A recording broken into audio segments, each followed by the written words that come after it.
En août 2024, Porto-Novo a brillamment mis en lumière l'essence du patrimoine immatériel béninois.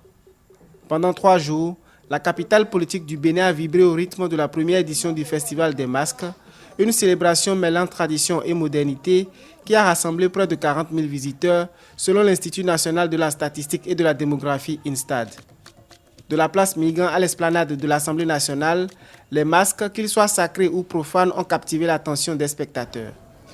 Parades, danses et percussions ont offert une immersion totale dans les traditions locales tout en intégrant des éléments d'expression contemporaine.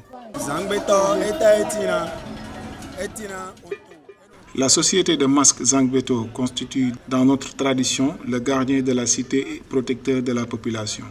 Elle œuvre pour la paix, elle travaille avec les autorités dans les milieux ruraux pour la recherche de solutions à toute situation conflictuelle.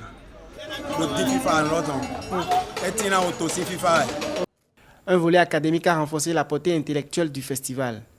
Un colloque scientifique a exploré l'impact du vaudou dans les sociétés post-esclavage, mettant en lumière la manière dont ces pratiques façonnent encore les dynamiques sociales et culturelles modernes. Cette initiative a permis de croiser les regards d'experts, d'historiens et d'anthropologues, offrant au public des clés de lecture inédites sur le patrimoine africain. La modernité européenne et le vaudou forment un seul et même processus si on comprend que c'est dès le XVIe siècle la modernité elle-même est mise en place à travers un certain nombre de pratiques d'ordre économique, d'ordre philosophique et d'ordre culturel.